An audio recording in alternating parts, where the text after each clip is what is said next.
Tefsiri Müyesser. A'raf suresi. A'udhu billahi mineşşeytanirracim. Ey payg'ambar, Lut alayhissalomni esliginki, o'z vaqtida u o'z qavmiga mundoq degan edi. Sizlar shundoq qabih ishni qilamsizlar. Bundoq qabih ishni sizlardan ilgari jahon ahlidan hech qanday odam qilib boqmagan. Chunki sizlar Alloh halol qilib bergan ayollarni qo'yib, erlar bilan jinsiy talabinglarni qondiryapsizlar. Bu qilmishning naqadar qabih ekanligini o'ylab boqmaysizlar. Sizlar haqiqatan Allohning cheklamalaridan chetnab ketgan, gunoh ma'siyatda haddidan oshgan bir qavm ekansizlar. Erlar bilan jinsiy talabini qondirishi Lut alayhissalomning qavmi paydo qilgan eng qabih qilmish bo'lib, ulardan ilgari hech kim bu qiliqni qilib boqmagan. Lut o'z qavmining bu qabih qilmishni ayblagandan keyin ularning javobi Lutni agash kuchlari bilan qo'shib shahringlardan chiqarib etinglar. Chunki ular biz qilayotgan qiliqni qilmaydigan kishilardir deb bir-biriga tavsiya qilishdan iborat bo'ldi. Allah Lutni agash kuchlari bilan billa shahardan chiqib ketishga buyurish orqali ularni qavmiga tushgan azobdan qutqizib qoldi. Faqat uning ayolini qutqizmadi. Chunki u ayol azobda qilib halok bo'ladiganlarning qatoridan edi. Allah Lutning qavmidan bo'lgan kofirlarni ularning ustiga tosh yog'dirib jazoladi. Ularning shahrini ko'mtirib etdi. Ey payg'ambar, Allohga osiylik qilishga va payg'ambarlarni inkor qilishga jur'at qilgan gunohkorlarning oqibatining qandoq bo'lganligiga qarag'in. Madyan qabilasiga ularning qarindoshi Shuayb alayhissalomni payg'ambar qilib avatdik. Shuayb alayhissalom ularga aytdi: Ey qavmim, Allohning o'ziga ibodat qilinglar. Uningga hech narsani sherik keltirmanglar. Chunki sizlarga Allohdan boshqa ibodat qilinishga loyiq bo'lgan hech bir iloh yo'qdir. Shunga sizlar ibodatni Allohga xos qilinglar. Sizlarga Rabbinglar tarafidan men da'vat qilgan dinning haq ekanligini isbotlaydigan o'p-o'chiq mo'jiza keldi. O'lchamni va tarozini to'g'ri tutib, kishilarning haqqini ado qilinglar. Ularning haqqini yevamanglar. Allah zaminni isloh qilgandan keyin kufri va zulm bilan yer yuzida buzg'unchilik qilmanglar. Agar sizlar men da'vat qilayotgan dinga ishonadigan va uningga amal qiladigan kishilar bo'lsanglar, bunda qilish sizlarning dunyo va oxiratlikinglar uchun to'limi yaxshidir. Sizlar insonlar pul mol bermasa o'lim bilan tahdid selib, Allohga iymon etib yaxshi amallarni qilganlarni to'g'ri yo'ldan to'sib va Allohning yo'lining agiri bo'lishini tilab, yo'llarda o'ltirmanglar. Sizlar o'zinglarning nafsi havisiga ergishib, kishilarni to'g'ri yo'lda menishdan to'sib-atsizlar. Allohning ne'matini eslanglarki, o'z vaqtida sizlar oz edinglar. Allah sizlarning soninglarni ko'paytib berdi. Shuning bilan sizlar kuchlik va g'olib bo'ldinglar. Yer yuzida buzg'unchilik qiluvchilarning oqibatining qandoq bo'lganligiga qarab beqinglar. Agar sizlardan bir guruh odam mening payg'ambarligimga ishongan, yana bir guruh odam ishonmagan bo'lsa, ey inkorchilar, sizlar ogohlantirilgan azob tushgan chaqda Allah sizlar bilan bizning oramizda qandoq hukm chiqaradiganligini kutinglar. Allah hukm chiqaruvchilarning eng yaxshisidir. Shuayb alayhissalomning qavmining Allohga iymon etishdan va payg'ambarga ergishishdan bosh tortgan hakavur katta boshlari: Ey Shuayb, seni cho'qim sana iymon etganlar bilan qo'shib shahrimizdan haydab chiqaramiz.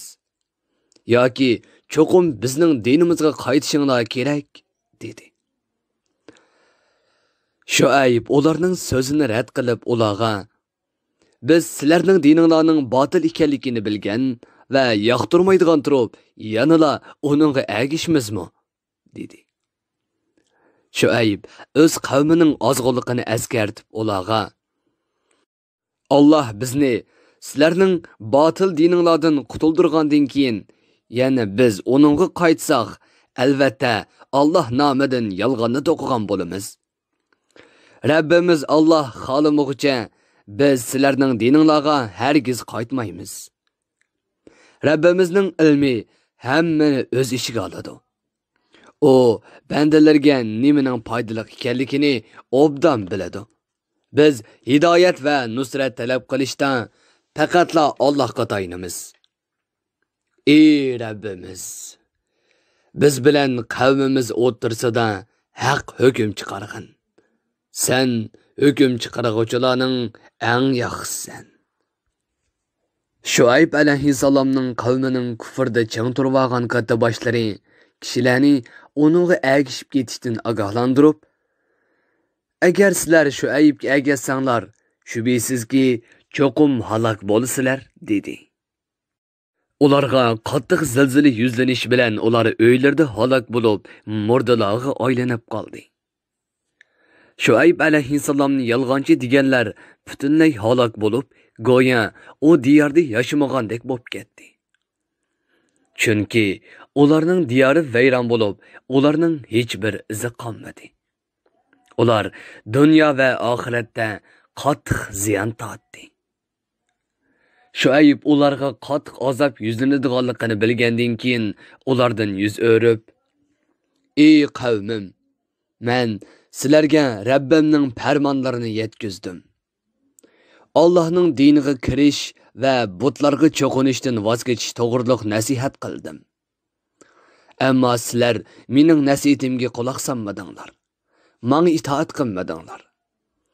Men endi Allohning birligini inkor qilgan, uning payg'ambarini yolg'onchi degan bir qavmga qandoqmi qayg'uray?" dedi. Biz qandoqli shaharga qavmini Allohga ibodat qilishga da'vat qiladigan va butlarga cho'qinishdan to'sadigan biror payg'ambar avatgan bo'lsak va ular payg'ambarni inkor qilgan bo'lsa, biz o shaharning aholisini Allohni to'nisin, qilmishlariga pushaymon qilsin va haqiqatga qaytsin deb yo'qsullikqa va og'riq siloqlarga giribdor qildik. Ondan ularning o nachar holatini yaxshi holatga o'zgartib berdik. Shuning bilan ular saqliqqa, farovonlikqa erishdi. Bu ularning Allohga shukr qilish uchun berilgan muhlat edi. Ammo ularga bu muhlatning hech qanday foydasi bo'lmadi. Ular holatidan ibrat olmadi, qilmishlaridan yonmadi.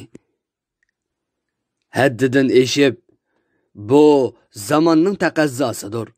Ba'zida yaxshilik, ba'zida yomonlik bo'ladi. Bizning ota-bobollarimizga shundoq kulfatlik va ne'matlik kunlar kelgan edi, dedi. Shuning bilan ular xotirjam turgan paytida ularni ushtumtut halok qildik. Payg'ambar avatilgan shaharlarning aholisi mazkur payg'ambarlarga iymon etib, ularga ergashgan va Alloh ma'ni qilgan ishlarni qilishdan saqlangan bo'lsa edi. Albatta, Allah ularga her tarafdan yaxshilikning eshiklarini ochgan bo'ladi. Lekin ular payg'ambarlarni yolg'onchi dedi. Shuning bilan Allah ularni o'zlarining kofirligi va haqiqatga qarshi chiqqanligi tufaylidan qattiq jazoladi. Ashu shaharlarning aholisi kechasi uxlayotgan chog'larda Allohning azobi kelib, halok qilib etishdan qo'rqmamdi. Yoki ashu shaharlarning aholisi Allohning azobining chashgoh vaqtida ular o'ynab turganda kelib halok qilib etishidan qo'rqmamdi. Allohning bu ishki vaqtni alohida tilga elishi bu vaqtlarda insonlarning bakrak g'aflati qoladiganligidandir. Yoki payg'ambarlarning yolg'onchi degan bu shaharlarning aholisi Allohning ularga qarshi chora ko'rishidan va tadrijiy jazolashidan ansirmamdi. Halok bo'lguchi qavmdan boshqasi Allohning azobidan xotirjam bo'lmaydi.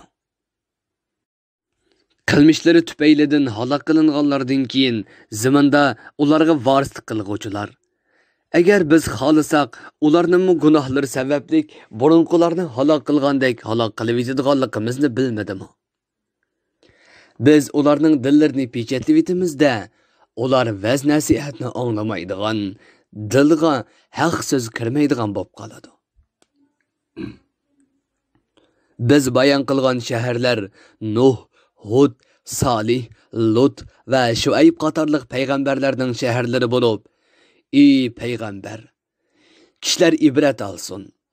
Kafirlar qilmishlardan yansin deb biz sana mazkur shaharlarning va shu shaharlarga avatilgan payg'ambarlarning qissalarini bayon qilib beryapmiz. Shek shubhisizki, ularning payg'ambarlari ularga o'zlarining haq payg'ambar ekanligini isbotlaydigan ochiq dalil paketlarni elib kelgan edi. Lekin ular haqiqatni inkor qilib, o payg'ambarlar elib kelgan dinni qabul qilmadi. Allah ashu kafirlarning dillarini haqni qabul qilishdan pechatlab aytgandek, Muhammad alayhissalomni inkor qilgan kafirlarning dillarini ana shundoq pechatlab etdi. O'tgan ummatlarning ko'pinchalarida va'daga vafo qilish, omonatdorlik deganni ko'rmadik. Ularning to'lisining Allohning toitidan chiqqan fosiqlar ekanligini ko'rdik. Ondan mazkur payg'ambarlardan keyin Imron o'g'li Musoni mo'jizlarimiz bilan kuchlantirib, Fir'avnga va uning qavmining cho'nglariga avatdik. Ammo ular haqsizlik qilib, bu mo'jizlarni inkor qildi. Ey payg'ambar, kafirlarni Musoning ko'zi oldida qanday g'arq qilganligimizga qarag'in. Mana bu bozg'unchilarning oqibatidir. Musa Fir'avnga haqiqatni yetkazgan va munozirlashgan holda aytdi. Men Rasululloh barliq mavjudotning yaratquchisi va ularning ishlarini boshqarib turg'uchi bo'lgan Alloh tarafidan avatilgan payg'ambarman.